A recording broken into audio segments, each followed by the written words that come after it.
மாதா தொலைக்காட்சி அன்பர்களே, இறந்த நம்பிக்கையாளர்களின் ஆன்மாக்கள் இறைவனிலே நித்திய இளைப்பாற்றி அடைய நமது மாதா தொலைக்காட்சியோடு இணைந்து ஒரே குடும்பமாக மன்றாடுவோம்.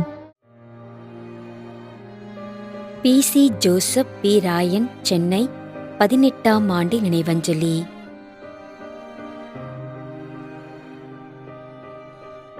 ஜி. பரிசுத்த அம்சமாலா, சின்னாலப்பட்டி, திண்டுக்கல்.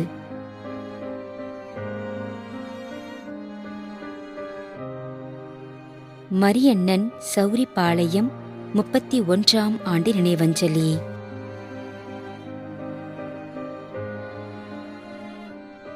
Doctor R. தெய்வநாயகம், 40ஆம் நாள் நினைவஞ்சலி.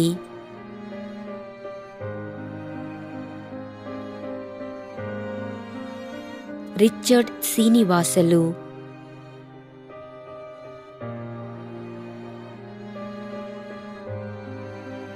அமலோற்பவ மேரி, மும்பை, 40ஆம் நாள் நினைவஞ்சலி.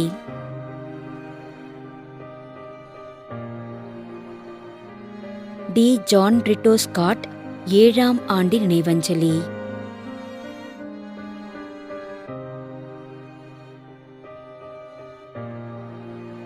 C. A. Selvaraj.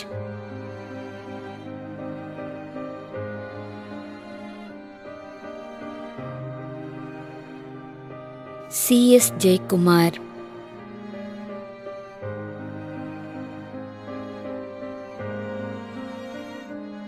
C. Lawrence Victor, 15ஆம் ஆண்டு நினைவஞ்சலி.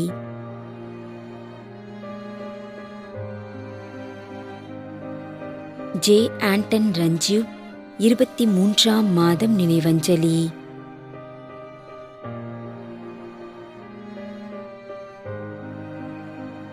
ஜே.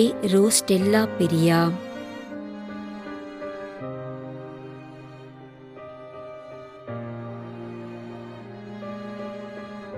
திவ்யநாதன்.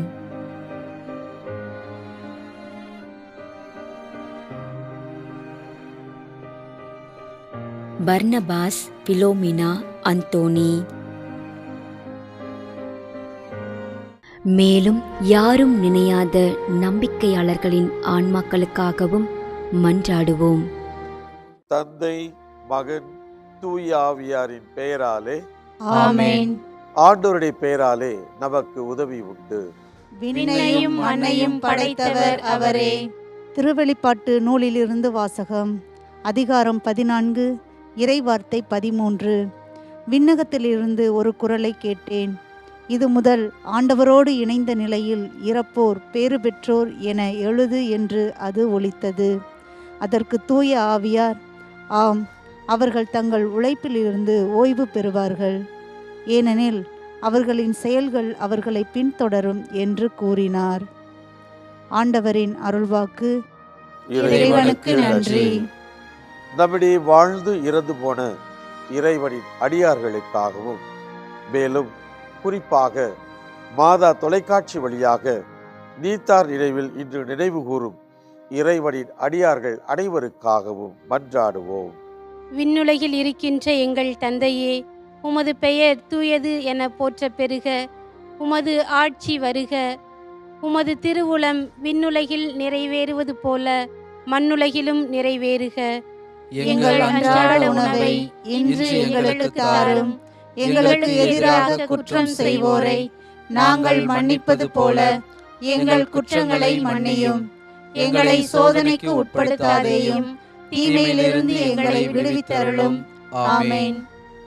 மன்றாடுவோமாக. இறைவா, இரக்கம் காட்டுவதும் மன்னிப்பு அளிப்பதும் உமது இயல்பு. ஆகையால் உமது திருவடிகளுக்கு வந்துள்ள இன்று நாங்கள் நினைவு கூறும் ஆன்மாக்கள் மீது இரக்கம் கொண்டு அவருடைய குடும்பத்தார் மற்றும் மாதா தொலைக்காட்சி குடும்பம் செலுத்தும் ஜெபங்களை ஏற்று அவரது குற்றங்களையும் அவற்றிற்குரிய தண்டனையையும் மன்னித்து அமைதியையும் முடிவில்லா வாழ்வையும் தந்திடுமாறு எங்கள் ஆண்டவராகிய கிறிஸ்து வழியாக உம்மை மன்றாடுகிறோம். ஆமென். நிலையான இளைப்பாறுதலை ஆண்டவரே இவர்களுக்கு அளித்தருளும். முடிவில்லாத ஒளி இவர்கள் மேல் ஒளிர்வதாக. இறந்த நம்பிக்கையாளர்களின் ஆன்மாக்கள் இறைவனின் இரக்கத்தினால் அமைதியில் இளைப்பாறுவனவாக. ஆமென்.